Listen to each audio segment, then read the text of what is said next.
Hi, everyone, and welcome to the Neil Haley Show. And always exciting guests and such great talk. You can go to my website, toldtutor.net, for more information. Twitter, Told Tutor, Neil S. Haley, Facebook, LinkedIn, Neil Haley, Instagram, Told Tutor, Pinterest, Neil Haley, and Google Plus, Neil Haley. And I had a good conversation with somebody last night, and they said, well, why Total Education Network if you talk more than just education, K through 12 and college? Well, everyone has a vocation. Everyone has a job. And you have to be educated to be successful in that job. So that's where that Total Education came out a long time ago, almost 5 years ago. And I'm excited to welcome the program CEO from Buyer's Choice Home Inspections, Bill Redfern. Bill, thanks for calling, and how are you today? Oh, I'm doing great. Thanks very much for inviting us on, Neil. Well, I'm excited to talk to you, and because anytime I get a CEO on, I wish I had a pen and paper, but I'll be listening in the car to the interview, because if I can get any tidbits from a successful entrepreneur, I am going to ask millions of questions, and that's the interesting thing. So, Bill, you're kind of in the celebrity hot seat. If I have 2 segments with you, I can really go delve into who you are. Did you always think that you were? Did you ever think you would be a CEO growing up? I'm not sure about a CEO, Neil, but I grew up in a family business entrepreneurial environment. So I think your future was forecast, at a young age in my case. So you knew you were going to be a business person ultimately. Definitely, and it's something that is an exciting thing, isn't it? For sure, where you see you learn entrepreneurship, because if people all were educated in entrepreneurship, I wonder how many people would change careers very quickly if they saw how much fun it is. For sure. That'd be an interesting statistic. I think there's only about 3% of North Americans that are actually self-employed, if I remember the stats. Really? Wow. But yeah. In any given city, you would have so many people that would really like to be working for themselves as opposed to punching a time clock or reporting to someone else, and that can be for any number of variety of reasons, I guess, as you could appreciate. But I'm sure it's in the 20 percentile, maybe even the 30 percentile range. Wow, that's wild for sure. Now, Bill, in that process of growing up in a family business, just that seemed like that was what you were motivated to do, right? It sounds like it. Did it early age you're saying I'm going to do this from seeing the family business and stuff, for sure? What was the family business anyways, Bill, growing up? Family business was primarily construction related. I didn't have a great interest in that, even though I worked in it in my early years. But it kind of conditioned me, I guess you would say, Neil, to the culture of entrepreneurship, and I had an inkling in those early days that I certainly wanted to do something for myself, even though I had no idea what at that time. Interesting. So growing up, and you grew up in Canada. Where in Canada? I was in the East Coast area, Nova Scotia, Halifax, and pretty part of the country, right out on the coast of the Atlantic Ocean. And obviously nicer in the summer than in the winter, especially this past year. And definitely. I mean, the winter everywhere. Yeah. And it still seems winter, and it's April. And so, like you're thanking your lucky stars you're in Florida, right? Well, I am. My children still live there, and they called yesterday and they said, "Daddy, you won't believe it. It's snowing outside right now." And I said, "Come on." I said, well, it's only for a few minutes, but it was snowing. It was in Pittsburgh as well. So, and I remember at times I would travel to Canada as a professional wrestler, and basically it was warmer in Pittsburgh, and we get there and like, oh, we see snow flurries, and I'm like, oh. And if you go further north in Canada, you know how it is for sure. Yeah. Growing up then in the school system and specific things, were you trying to really learn more about business more and more and educating yourself in specific ways? I was, yeah. Anything business related. I used to read everything I could get my hands on, whether it was a biography of Boone Pickens or Donald Trump or whatever there was in the day. I'm 48 years old, so this goes back some time now, but I was always really fascinated with guys who were successful, and I liked reading about them, and just seeing what made them tick. And I think certainly as a young fellow, you learn a lot from that, and it certainly bode me well, I think, over the years. Well, definitely, and educating yourself in school, and I'm sure you speak to people about the importance of school in so many ways. And then did you go on to college in Canada after high school? My education background was different than many. I started in business at such a young age. After high school, I went on and I didn't do a degree. I did all of my college training as night courses over the next few years, you know, in business law, marketing, etc. And never really dug into finishing out a degree. I was already hands-on and had been for a number of years at that point. So my education sort of evolved, I guess, by already being in business. You know, certainly if I looked at someone young today looking for advice and my own kids in question, I would want them to stay in school. But, you know, that was just a different path.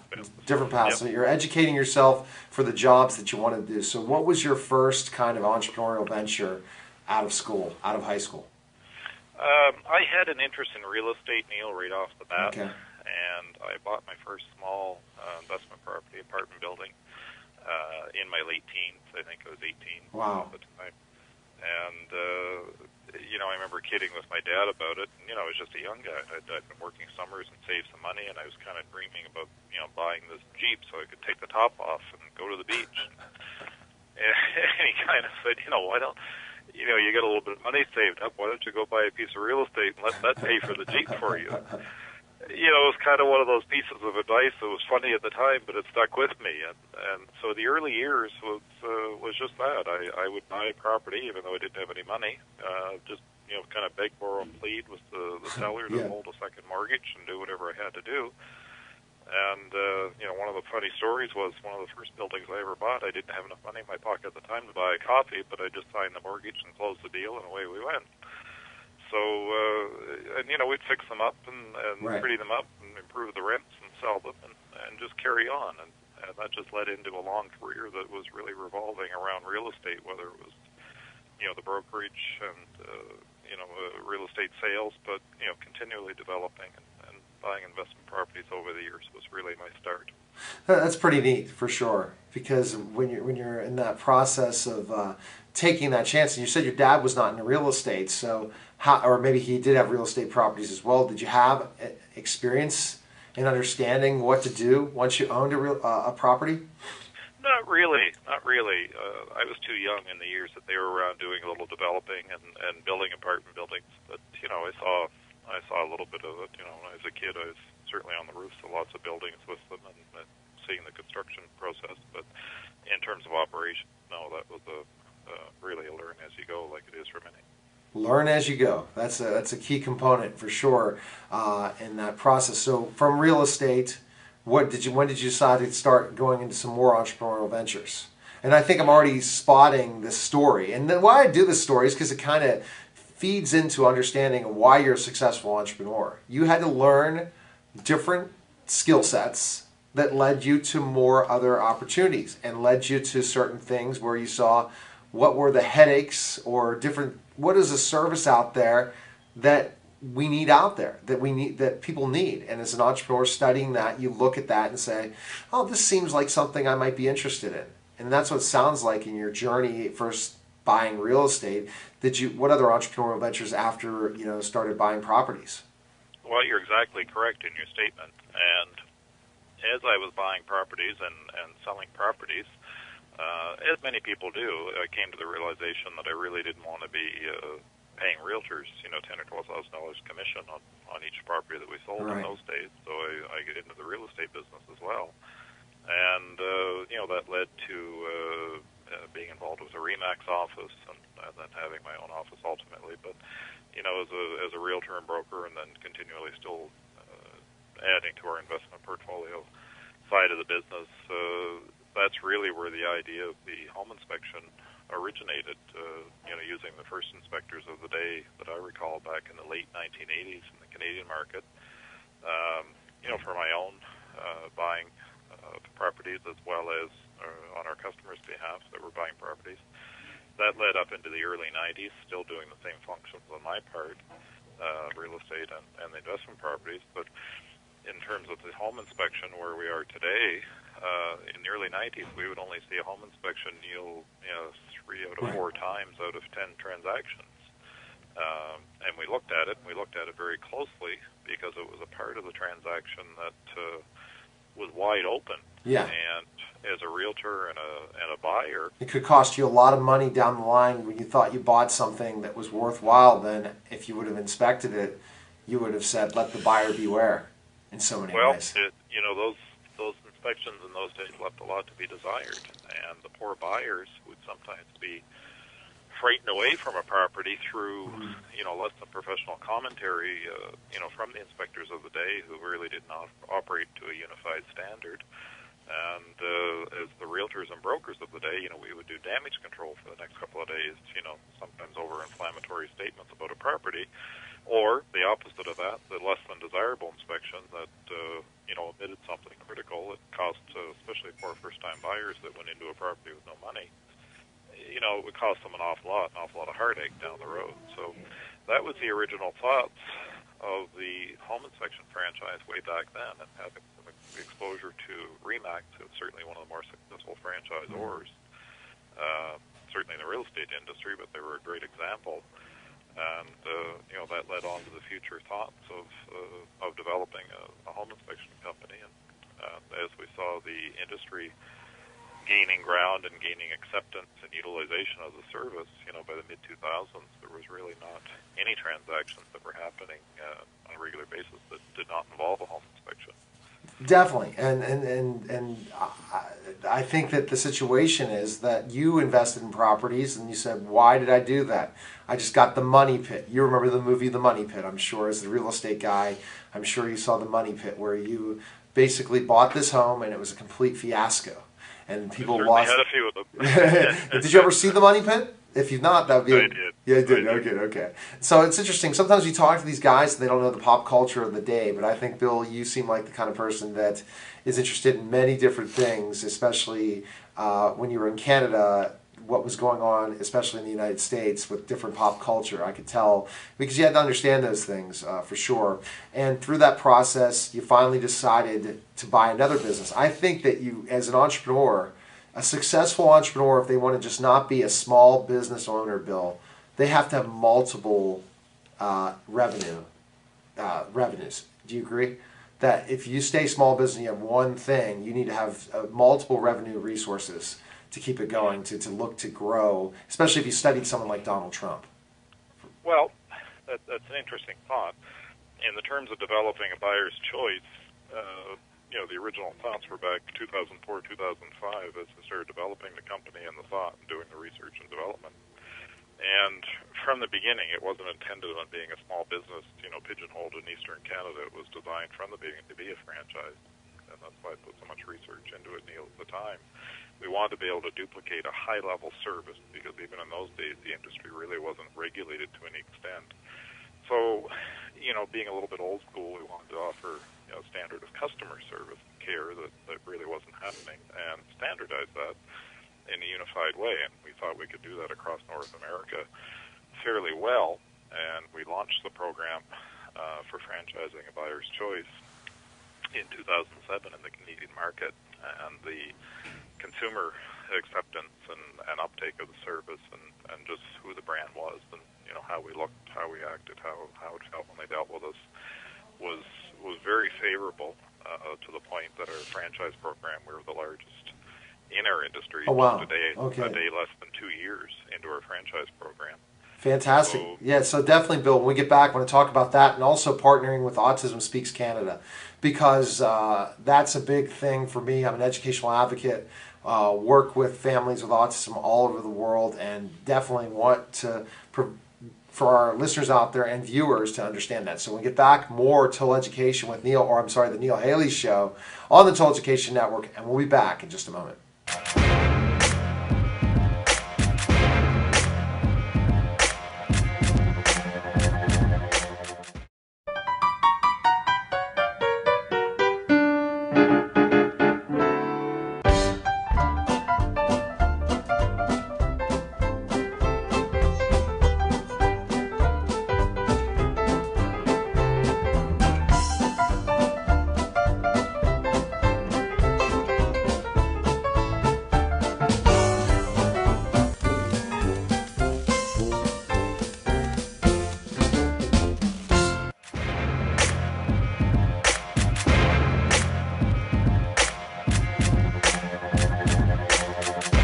We're back to the Neil Haley Show. Again, go to my website, toldtutor.net for more information. Twitter, Told Tutor, Neil S. Haley, Facebook, LinkedIn, Neil Haley, Instagram, Told Tutor, Pinterest, Neil Haley, and Google+.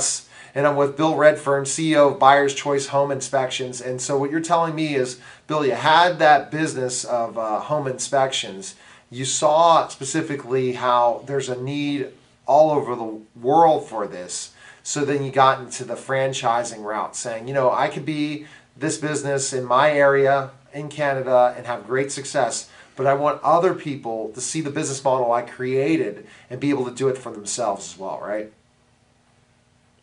That's exactly it, Neil, and it's very empowering as a person and as a franchisor to see people benefit from using your idea and doing well with it. We've got so many examples of success, across the company and across North America now.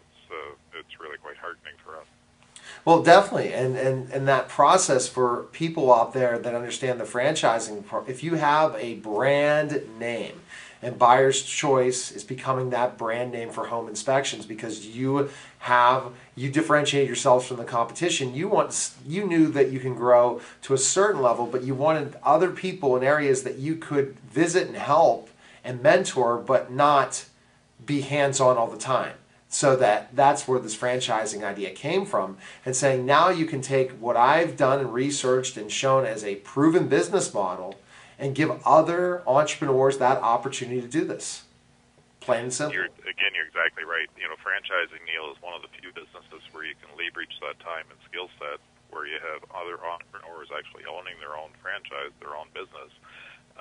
I don't think a person could do that by just growing and expanding into branch offices with employees. Franchising is a unique vehicle, really, to do that.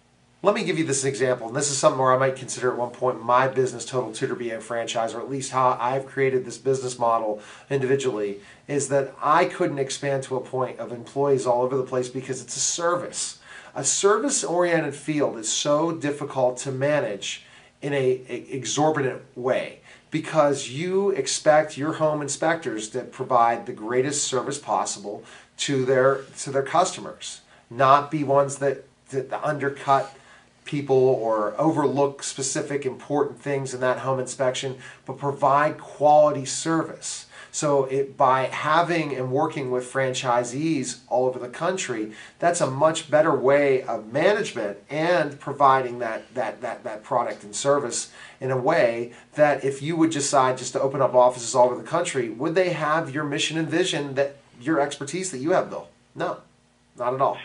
We certainly think it works, and with people having skin in the game, having invested in their own business and their own livelihood depending on it, much greater likelihood that the customer is going to feel, the franchisee conveying the same level of service that we hope they do. And, it's interesting that I get a lot of calls throughout the year from other business people who are considering franchising their idea or their business model. And that's one of their primary concerns, Neil, is, what happens with the guy that's 1,500 miles away? Is he going to do it the way I want it done? And are we powerless, or how do we manage that? So it's an interesting question. So I think that model sounds better in so many aspects because then your brand name is still there. You're not going to have as much competition because you're creating all these great franchisee owners all over the country for your company, and it's just fantastic to watch the growth compared to having to go and make a trip out to Omaha for one little mistake. When it's your stuff and it's everything you, and you're not working with that franchisee to make sure that they're as talented as you are in that business, it becomes such a nitpicking thing that costs money for you and time in different situations. That's why I guess you learned from the delegation of Donald Trump in so many ways from reading those CEOs when you were very young, for sure. Now, Bill, I guess at the end we're going to talk about how people can find information about the franchisee, but really one of the big segments, I'm considering you like a celebrity, Bill, in so many ways, a celebrity of entrepreneurship for sure. Now tell us why you partner with Autism Speaks Canada. Well, autism is near and dear to my heart. I have 3 children, 10-year-old twin girls and an 8-year-old boy, and one of my daughters and my son are both on the autism spectrum. Oh, my. And, having lived it and breathed it on a daily basis as a parent, it was always near and dear to my heart. And as a company, we're I guess, contacted by any number of charities, over the course of the year, both with us at home office and all of our franchises. So without really prompting, it was interesting. The franchises kind of came to a conclusion that we should all, support one charity as a group, and very quickly they pointed to Autism Speaks, and of course I was happy to support that. And Autism Speaks Canada is a fantastic organization. We haven't had a lot of dealing with their U.S. arm as of yet, but we're certainly going to initiate that this year. And over a short period of time, we forged a relationship, and what that ultimately shook out to look like was that all of our Canadian franchise partners, Neil, agreed to donate a portion of their proceeds from each service provided, to a consumer, and we would match that dollar for dollar. And that's really what we established, and it's just a fantastic program. We hope, even with a little bit of money raised, we hope that helps, but we get bigger and broader than that. We hope a little bit of the awareness helps, and maybe helps drive a little more fundraising to, the Right. Autism Speaks programs. It's a much-needed program. I know as a parent, dealing with it firsthand, as I'm sure you're aware, it's very difficult for people to have a one-stop shopping, a place to go to find the resources, whether they're looking for ABA therapists or speech therapists, Yes. or whatever it may be. And fortunately, I've found through personal experience over the years that Autism Speaks has been a wonderful resource. Right. So when it came time to look at supporting, someone as a charity, it was a very easy decision, and we're very happy that we've got a lot of fantastic franchise partners out there with big hearts and a conscience who, are as dedicated to the cause as we are here at home office. Now, Bill, I didn't know that it was that close to home for you, with having you said 2 children with autism. For Yes, sure. yes. And your struggle every day, and I know this as an education expert and autism consultant, and do so much work as an advocate in the schools. The daily grind that you go through as a family, and so this is something where being able to partner, especially in your area in Canada, with this group, and seeing how you can help these families that might not have the resources that you have in your success as an entrepreneur, because there's so much needed for our listeners out there. The amount of things that, in our viewers, Pittsburgh, Pennsylvania, where this is our flagship station for TV, where we're filming right now, has tremendous free resources in Allegheny County. That's not available in, let's say, Florida, correct? For services for things like having a mobile therapist, or a therapist coming in all the time to the home, working with them, therapeutic support staff, having that break that's needed, and also educating the family. That's not available in other places in the United States, is it? Or in Canada? Wonderful. Yeah, that's wonderful to hear that Pennsylvania and Pittsburgh in particular has some services that are available. Most places that isn't the norm, unfortunately, and I've heard of people actually picking up and moving their whole family and their livelihood and household just to go to somewhere where there is better resources in the area. And you're correct in your comment. I was fortunate. I was doing well enough economically that we're able to provide a lot of therapy with the kids at an early age. Both at time of diagnosis and pre-diagnosis. To the point where they were coming along pretty well. But yes, it's a real challenge for people. You don't really know what the future outlook is for your child, whether they're going to ultimately gain independence, whether they'll always live with you at home. So it's a sort of a big picture, but the day-to-day scenario of people with autistic kids, whether they're in a normal school, whether they have a teacher's aide with them all day, like my children do. There's a lot of hands-on management involved, and that's why I said we were favorable with Autism Speaks. They tend to be a very good resource, and there's an awful lot of people out there, waiting for a very small pool of services. So it's nice that we can create a little bit of awareness, I guess. Well, I'm gonna give you words of encouragement for your family, Bill. There are so many opportunities for special needs students to go on after high school to college. And more you learn about how great the United States is in their education system and providing those opportunities for them in the college realm, you definitely don't give up hope for sure for your kids. Oh, no, we're constantly optimistic. Thank you very much for the words of encouragement. And prayers for sure to your family, for sure. In any way I can provide that loudspeaker for you guys when you're promoting anything with Autism Speaks Canada through my Twitter, Facebook, please feel free to send me something and I can blast it out to my fans. Really, thank you so much, Neil. That's the type of thing for sure. So, Bill, one thing about the franchise these things, we were running out of time. Where can we find information on you, Bill? And go ahead and people can inquire about being a franchisee owner and also help learn how they want to grab a buyer's choice program, home inspection in the area, especially in the Canadian area, because we are on radio in Canada, so that that they can go ahead and donate and stuff to Autism Speaks and also and frequent buyer's choice. Where's the best place to go? Thank you, Neil. The easiest thing is that someone looks at our website, which for A Buyer's Choice Home Inspections is abuyerschoice.com. We have territories remaining, franchise territories in the Canadian market. We're expanding in the U.S. market. There's still all kinds of great territory available. We're expanding globally. We operate in 14 countries now, so there's master franchises available in various countries. We're already operating in New Zealand, Fantastic. And Latin America. Primary our growth in the coming years is in the U.S. market. After the recession, we're starting to build a head of steam here.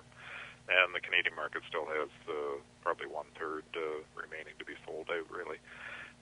In terms of supporting, for the donation cause, any of our services in the Canadian market, any money that's spent with any of our franchises is greatly appreciated, and of course that will have a donation attached to it, to Autism Speaks. And that will apply as well. We just launched another franchise, Neil, in the home health care sector, which is called iCare. And iCare is going to launch the same program. Fantastic. We just signed our first master franchise, a development agreement for the Atlantic Canada, 4 provinces in Atlantic awesome. Canada. Perfect. All good things. So I know you're awesome. pressed on time. Yeah, I definitely am. So great talking to you, Bill. I want to have you back on again, especially to talk whenever you have any new projects to promote with Autism Speaks. Let me know and reach out to me. And thanks again for calling, Bill. Thanks so much, Neil. Anytime at all. Take care. Okay. All right. Bye-bye. That was the Neil Haley Show. Fantastic show. Website toldtutor.net. Have a great week. Watch next week. Good day, everyone.